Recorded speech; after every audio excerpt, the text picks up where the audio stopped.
सोचो, एक ऐसे इंसान को जो दुनिया को इमोशनलेस कैलकुलेशन से कंट्रोल करता है, जो फियर, गिल्ट या एम्पैथी जैसे इमोशंस को अपने डिसीजन मेकिंग में इंटरफेयर नहीं होने देता, जो हर इंसान को एक चेस पीस की तरह देखता है और उसका सिर्फ एक ही गोल है, पावर। ऐसे लोग दुनिया में हमेशा से रहे हैं। Politician, CEO, warlords, criminal masterminds. ये लोग हाई फंक्शनिंग सोच होते हैं, जिनके लिए लॉयलिस्ट सिर्फ एक इल्यूजन है।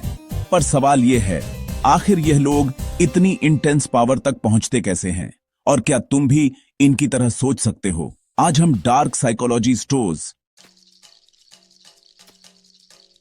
जम और मैनिपुलेशन के वह हिडन रूल्स एक्सप्लोर करेंगे जो दुनिया के सबसे डेंजरस माइंड्स फॉलो करते हैं। Section 1, sociopath versus normal people. एक नॉर्मल इंसान को ड्राइव करता है खुशी, गिल्ट, प्यार, गुस्सा और डर उसके फैसले डिक्टेट करते हैं। लेकिन साइकोपैथ्स इमोशन को सिर्फ एक टूल की तरह देखते हैं, ना खुद महसूस करते हैं, ना किसी और के लिए असली एम्पैथी रखते हैं।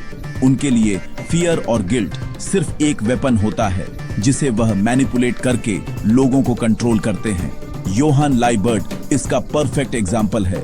वो फियर और एम्पैथी का ऐसा मास्टर है कि सिर्फ शब्दों से ही एक इंसान की पूरी आइडेंटिटी इरेज कर सकता है। उसकी सबसे बड़ी स्ट्रेंथ, जीरो इमोशंस। एक नॉर्मल इंसान सोचेगा, यह गलत है, मुझे गिल्ट हो रहा है, लेकिन एक साइकोपैथ सिर्फ इतना देखेगा, यह सही है क्योंकि मुझे इससे पावर मिल रही है। यही स्टोर्स जम भी सिखाता है, a man who control his emotions controls at world. अगर तुम्हें पावर चाहिए तो पहला लेसन है, अपने इमोशंस को कंट्रोल करो ताकि तुम्हें कोई ओवर कंट्रोल ना कर सके। Section 2, how the manipulate people. Rule number 1, mirroring technique. सबसे पावरफुल मैनिपुलेटिव लोग दूसरों का ट्रस्ट जीतने के लिए उनके जैसा बन जाते हैं। यह एक साइकोलॉजिकल ट्रिक है। अगर मैं तुम्हारे जैसा बिहेव करूं, तुम्हारे इंटरेस्ट शेयर करूं, तुम्हारी लैंग्वेज और माइंडसेट मिरर करूं, तो तुम सबकॉन्शियसली मेरे साथ कनेक्टेड फील करोगे और मुझ पर ट्रस्ट करने लगोगे। इसी वजह से मास्टर मैनिपुलेटर्स कभी अपनी असली पर्सनैलिटी दिखाते नहीं, बल्कि सामने वाले की पर्सनैलिटी का एक परफेक्ट रिफ्लेक्शन बन जाते हैं। डेथ नोट का लाइट यगामी इसका एक परफेक्ट एग्जाम्पल बन सकता है। दुनिया की नजर में वह एक इंटेलिजेंट, एथिकल और हम्बल स्टूडेंट है, लेकिन असल में वह एक कोल्ड मास्टरमाइंड है जो सीक्रेट लोगों को मैनिपुलेट कर रहा है। उसका फेक पर्सोना एक मास्क है जिससे कोई उस पर शक ना करे। Rule number 2, emotional detachment. Fear को कंट्रोल कर लो तो तुम अनस्टॉपेबल हो। मैनिपुलेटर्स इंपल्सिवली रिएक्ट नहीं करते क्योंकि इमोशंस इंसान को वीक बनाते हैं। जो लोग फियर, एंगर, गिल्ट या हेजिन को अपने डिसीजन मेकिंग से अलग रख सकते हैं, वही अनप्रिडिक्टेबल और पावरफुल बनते हैं। उसके डिसीजन सिर्फ प्योर लॉजिक पर बेस्ड होते हैं, इमोशंस पे नहीं।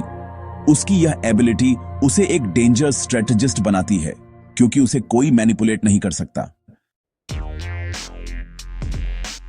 और उसका हर मूव कैलकुलेटेड होता है। Rule number 3, the art of deception.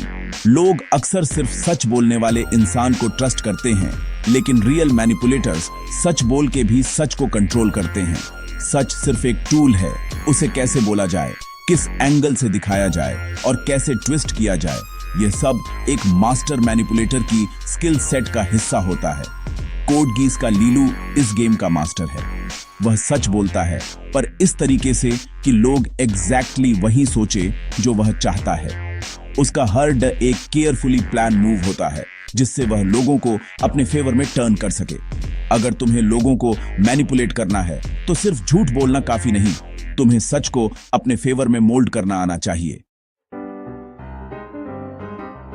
Section 3, how the gain and maintain power. Rule number 1, fear is greater than respect. Respect काफी नहीं होती। लोग सिर्फ उसी इंसान को ट्रूली ओबे करते हैं जिसे वह सीक्रेट फियर करते हैं। दुनिया के सबसे पावरफुल रूलर, हाँ, वही लोग जिनसे लोग डरते हैं, वही सबसे ज्यादा ताकतवर बनते हैं। प्रिसेप्ट्स, रूमर्स, सबको कंट्रोल करना एक मास्टरमाइंड की पहचान है, जो अपनी कहानी खुद लिखता है वह दुनिया की नजर का एंगल भी कंट्रोल कर सकता है। Rule number 3, no attachments, no weaknesses. एक मास्टरमाइंड हमेशा अपने इमोशंस से ऊपर रहता है। मास्टरमाइंड के लिए दोस्ती, प्यार और ट्रस्ट सिर्फ एक इल्यूजन है। जो इंसान इमोशनली अटैच होता है वह वल्नरेबल होता है और वल्नरेबल उसकी डाउनफॉल बन सकती है। जो लोग अटैचमेंट से फ्री होते हैं वही दुनिया पर रूल कर सकते हैं। रूट का रोचमरू इसका परफेक्ट एग्जाम्पल है। उसने खुद को कभी किसी से इमोशनली अटैच होने नहीं दिया। उसका सिर्फ एक ही गोल था, इमॉर्टैलिटी और पावर। इस वजह से कोई भी उसकी वीकनेस नहीं जान सका और वह हमेशा अपने प्लान्स के अकॉर्डिंग चलता रहा। Section 4, the dark side. Power बिना कंट्रोल के सेल्फ डिस्ट्रक्शन बन सकती है। जब लोग पावर को सिर्फ एक टूल की तरह नहीं बल्कि अपनी आइडेंटिटी बना लेते हैं तो उनका डाउनफॉल ऑलमोस्ट सर्टेन हो जाता है। कई बार सबसे बड़े पावरफुल साइकोपैथ्स भी खुद से ज्यादा डेंजरस मैनिपुलेटर के हाथों गिर जाते हैं। पावर गेम कभी खत्म नहीं होती, हमेशा कोई ना कोई आपसे भी बड़ा प्लेयर होगा ही। तो अगर तुम पावर के पीछे भाग रहे हो तो याद रखना, यह एक ऐसी गेम है जो कभी खत्म नहीं होती। आखिर में बस यह सवाल बचता है, क्या यह सब वर्थ इट था?